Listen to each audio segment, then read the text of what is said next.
नमस्कार, मेरा नाम है डॉक्टर पुरु धवन और आज इस वीडियो में हम बात करने वाले हैं उन योग आसनों के बारे में जो एक किडनी फेलियर पेशेंट को अपनी डेली रूटीन में करना चाहिए।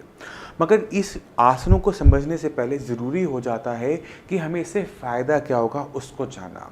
जब हमारी किडनी ख़राब हो रही होती है तो किडनी के जो अंदर का टिश्यू है वो कहीं ना कहीं कमज़ोर पड़ रहा होता है और अगर हमने उसे ताकत देनी है तो सही अमाउंट में उसके पास ऑक्सीजन का जाना, ब्लड का जाना बहुत ज़्यादा ज़रूरी होता है। कहने का मतलब ये है कि जो किडनी का सर्कुलेशन है वो अच्छा होना चाहिए। तो सबसे ज़रूरी हो जाता है ब्लड के अंदर ऑक्सीजन की मात्रा को बढ़ाना। अब ऑक्सीजन की मात्रा ब्लड में कैसे बढ़ा सकते हो? वो है अनुलोम विलोम करके। अनुलोम विलोम और प्राणायाम एक दो ऐसी एक्सरसाइज हैं जो आपके ब्लड के अंदर ऑक्सीजन की सैचुरेशन को बढ़ा देती है। नॉर्मली अगर आप ये वीडियो देख रहे हो तो आप अपना ब्लड अगर चेक करते हो तो उसमें 97 के आसपास की सैचुरेशन आती है। मगर जैसे ही आप डीप ब्रीथिंग स्टार्ट करते हो तो आपके ब्लड ऑक्सीजन लेवल में 2% का जम आता है कि वो 99 टच करना शुरू कर देता है। अब ये 2% बहुत छोटा सा होता है मगर ये टिश्यू के लिए छोटा नहीं होता। ज़्यादा 2% का मतलब है 2% का किडनी को आराम। छोड़ोगे? नहीं छोड़ोगे ना। तो ये अनुलोम विलोम और प्राणायाम जैसी सिंपल एक्सरसाइजेस आपके ब्लड की सैचुरेशन को, ऑक्सीजन की सैचुरेशन को बढ़ाते हुए आपके टिश्यू को 2% का आराम देती है। 2% का आराम कम नहीं होता, याद रखिएगा। इसके बाद सबसे ज़रूरी हो जाता है बीपी को कंट्रोल करने के लिए मेडिटेशन करना। आप अपने शांत कमरे में बैठकर सिर्फ कुछ नहीं करते, अपने दिमाग के अंदर जो विचार आ रहे हैं उनको रोक देते हो तो आपके पास कंट्रोल आ जाता है अपने थॉट प्रोसेस का। क्योंकि अक्सर जो पेशेंट होते हैं जिनकी किडनी ख़राब हो रही होती है उनकी जो हम नॉर्मली जब हम पेशेंट से बात करते हैं तो उनका काम बहुत स्ट्रेसफुल रहा होता है। इतना स्ट्रेसफुल रहा होता है कि उनका बीपी बढ़ रहा है उनको पता भी नहीं लगता। तो कहीं ना कहीं स्ट्रेस एक बहुत बड़ा कारण होता है किडनी फेलियर का और स्ट्रेस को दूर करने का एक सिंपल सा तरीका होता है मेडिटेशन।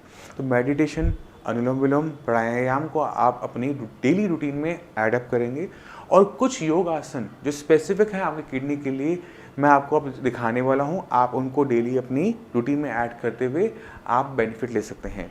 इसके लिए मैं आपको छोड़ के जा रहा हूं ऋषभ जी के साथ। ऋषभ जी आपको सारे आसन समझाएंगे डिटेल में जिससे आप उसको कर सकें। नमस्कार, चलिए शुरू करते हैं आज के आसन। सबसे पहला आसन है मंडूक आसन। ये आसन एक किडनी पेशेंट को सबसे ज़्यादा फायदा देता है। आइए इसे समझते हैं क्यों और साथ में करते हैं। मंडूक आसन में सबसे पहले जो पोजीशन आप देख रहे हैं इस पोजीशन में आप बैठ जाइए। दूसरी चीज़, अपने हाथों को सामने लाते हुए अपने इन हाथों की उंगलियों को मोड़ें और अंगूठे को अंदर रखें। यस। और इसके बाद इन दोनों जो मुट्ठी बनी है अपने नाभि के आसपास, क्योंकि हमारी दो किडनियाँ होती है तो दोनों तरफ उसको रखना है। सांस को बाहर की ओर छोड़ें और उसके बाद आगे की ओर मुड़ जाए। याद रखें, जब आप मुड़ रहे हैं, ये जो सर नीचे लगा रहे हैं, आपकी सांस रुकेगी नहीं। आप यहाँ पे सांस लेते रहेंगे, छोड़ते रहेंगे, बल्कि कोशिश करें जितनी ज़्यादा लंबी और बड़ी सांस ले सकते हैं, गहरी सांस ले सकते हैं, उतनी लें। इस आसन को आपको कम से कम 5 से 6 बार करना है और कोशिश करें जब एक बार आगे मुड़ रहे हैं तो 30 सेकेंड का वहाँ पे पॉज दें, उसके बाद ऊपर उठें। तो मंडूक आसन को जब हम करते हैं तो इससे हमारी किडनियों पर दबाव बनता है जिससे उसकी जो कार्य क्षमता है वो बढ़ जाती है और उसके वर्क की कैपेसिटी अच्छी हो जाती है, उसकी कंडीशन सुधरने के चांसेस बहुत ज़्यादा बढ़ जाते हैं। तो ये है हमारा मंडूक आसन। चलिए बात करते हैं दूसरे आसन की। अब दूसरा आसन है हमारा शशांक आसन। इसमें जो हमारी पोजीशन रहेगी वो लगभग मंडूक आसन के जैसी रहेगी बैठने में। इसके बाद हमें हाथों को ऊपर की ओर उठाना है, सांस भरनी है और सांस छोड़ते हुए आगे की ओर मुड़ना है और अपने हाथों को आगे की ओर धकेलना है जिससे पूरी बॉडी में खिंचाव आता है, पूरे डाइजेस्टिव सिस्टम पर जोर पड़ता है और इससे हमारी पेनक्रियाज, डाइजेस्टिव सिस्टम और किडनी तीनों चीज़ों पर दबाव बनता है जिससे इम्प्रूवमेंट बहुत अच्छी होती है। इसमें भी आपको 30 सेकेंड का कम से कम होल्ड करना है। अपने सांसें आपको चलाती रहने हैं, बल्कि कोशिश करना है कि आपकी सांसें जितनी ज़्यादा हो सके उतनी गहरी हो। इस आसन को भी आपको लगभग 5 से 6 बार के रिपीटेशन में करना है और 30 सेकेंड का पॉज देना है। इससे नींद भी अच्छी आती है। चलिए बढ़ते हैं अपने तीसरे आसन की तरफ जो है अर्ध मसेंद्र आसन। इस आसन में हम टांगों को सामने की ओर फैलाते हैं और किसी भी एक टांग से हम इसे शुरुआत करते हैं, या तो दाएं या बाएं। टांग को इस तरीके से मोड़ें, जिस टांग को मोड़ा है वही उसी तरफ का हाथ पीछे की ओर रखें और दूसरा हाथ आगे से लाते हुए सामने रखें। अगर हम बात करें इसके लेवल 2 की, तो इसमें हमने जो हाथ सामने रखा है उसी से हम अपने घुटने को छूने या पकड़ने की कोशिश करते हैं और 30 सेकंड तक ऐसे होल्ड करते हैं और लंबी गहरी सांस लेते रहते हैं। इससे आपकी किडनी पर एक खिंचाव आता है, एक प्रेशर बनता है, जिससे उसकी कार्य प्रणाली सुधरने के चांसेस काफ़ी ज़्यादा बढ़ जाते हैं।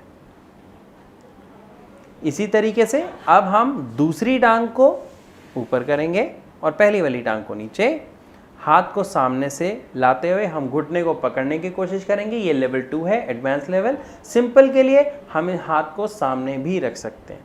30 सेकंड का पॉज ज़रूर दें और 5 से 6 बार के रिपीटेशन में इसको करें।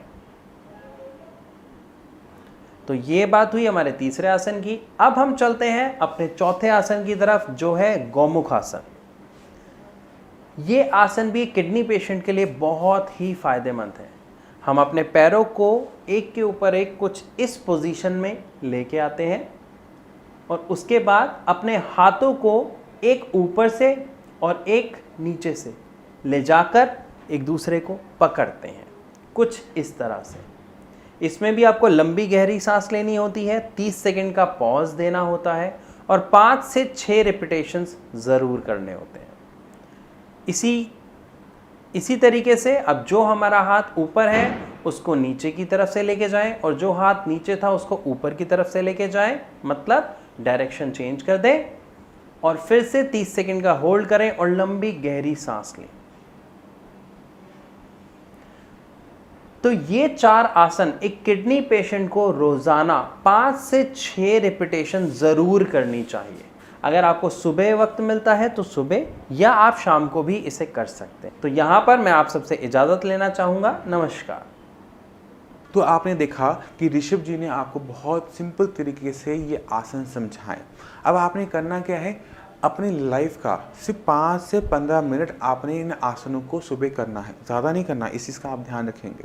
इन आसनों को करने से अगर हमें थोड़ा सा भी बेनिफिट मिलता है अपनी किडनी की हेल्थ में, तो हमें उसे लेना चाहिए। चलिए मैं आपको कुछ अपने पेशेंट से मिलवाता हूँ कि किस तरह से क्रिएटिनिन लेवल, यूरिया लेवल को डाउन करते हुए आपकी किडनी की हेल्थ को बेटर किया जा सकता है। क्योंकि अगर किसी भी किडनी फेलियर पेशेंट ने अपने क्रिएटिनिन लेवल को डाउन करना है, यूरिया को डाउन करना है, तो हम उसे 2 तरीके से कर सकते हैं। पहला कि क्रिएटिनिन बॉडी में बने ही कम, और दूसरा तरीका कि क्रिएटिनिन जो बन रहा है उसको बॉडी से हम ज़्यादा निकालें। तो अभी मैं आपको पेशेंट से मिलवाऊंगा और इन दोनों तरीकों पर कैसे काम किया जाता है उनको आप आने वाली वीडियोज़ में देख पाएंगे। नमस्कार, मेरा नाम है डॉक्टर पुरू धवन। आज हमारे साथ किडनी पेशेंट हैं, इनका नाम है श्यामलाल जी की जो एज है 50 ईयर्स के हैं। ये मेरे पास आए थे 1 जुलाई को इनका जो क्रिएटिनिन लेवल था वो था 6.2। 20 दिन का ट्रीटमेंट हुआ। हाँ जी। क्या लेवल पहुंच गया आपका? 4.7। 20 दिन में आपका पहुंचा। अब आपको 20 दिन में ट्रीटमेंट हुआ, आपकी बॉडी में आपको क्या चेंजेस नजर आते हैं? काफ़ी बदलाव है। क्या बदलाव? एक तो गिरा पड़ा रहता था। अच्छा। अब मैं उठा हूँ, एनर्जी आ गई थोड़ी। ठीक है। और एकदम सारा सही नहीं हुआ, लेकिन भूख लगनी शुरू हो गई है। ठीक है। थोड़ी भागदौड़ शुरू हो गई है। तो 20 दिन की ट्रीटमेंट के अंदर ना सिर्फ क्रिएटिनिन डाउन हुआ, बॉडी में एनर्जी आई, यूरिया कम होने की वजह से भूख खुलनी शुरू हुई। तो डॉक्टर ने आपको क्या बोला था हॉस्पिटल में? डायलिसिस। तब आपके लेवल क्या थे? तब 6-7 के आसपास थे। तो डॉक्टर क्या बोल रहे थे, किस वजह से किडनी खराब हुई? उन्होंने कुछ नहीं बताया आपको। आप ठीक लग रहा है आपको? हाँ जी। खुश हो रिजल्ट से? हाँ जी। अब तो टेंशन नहीं है, किडनी खराब हो जाएगी। ठीक है। इनकी जो किडनी खराब होनी शुरू हुई थी उसके पीछे जो रीज़न है वो ब्लड प्रेशर नहीं है, शुगर नहीं है। इन्होंने शायद पेन किलर ज़्यादा खाए थे, ऐसे ड्रग्स लिए जो किडनी को नुकसान पहुँचाते हैं, ऐसी एंटीबायोटिक्स लिए जिनकी वजह से किडनी खराब हो जाती है। क्योंकि इनकी हिस्ट्री रही थी, इनको निमोनिया था। निमोनिया में हम क्या करते हैं, एंटीबायोटिक्स देते हैं, और एंटीबायोटिक्स जब हमारे बॉडी में जाते हैं तो वो मैक्सिमम कहाँ से निकलते हैं, किडनी से या लीवर से। तो जब कोई स्ट्रॉन्ग ऐसा केमिकल बॉडी में होता है तो वो किडनी को अफेक्ट करता है। इसी वजह से इनका सडन रेस हुआ, इनका लेवल सडनली 10 तक टच किया था। मगर जैसे कि हॉस्पिटलाइज, इन्होंने बताया कि हॉस्पिटलाइज हुए थे, तो इनका लेवल जब आया, जब हॉस्पिटल से डिस्चार्ज हुआ तो 6.2 तक था। और विद इन 20 डेज जहाँ पर डॉक्टर्स ने इनको डायलिसिस एडवाइस कर दिया था, वहाँ से इनको हम अगले 20 दिन के अंदर 4.72 पर लेकर आए हैं। और बॉडी में एनर्जी, सारे ताकत, सारे सिम्टम्स सारे डिसअपीयर हो गए हैं। अब इसी 20 दिन के अंदर इतना फर्क है, तो आने वाले कुछ महीनों में इनके अंदर जो चेंजेस होंगे हम वो आपको भी आगे भी शो करते रहेंगे।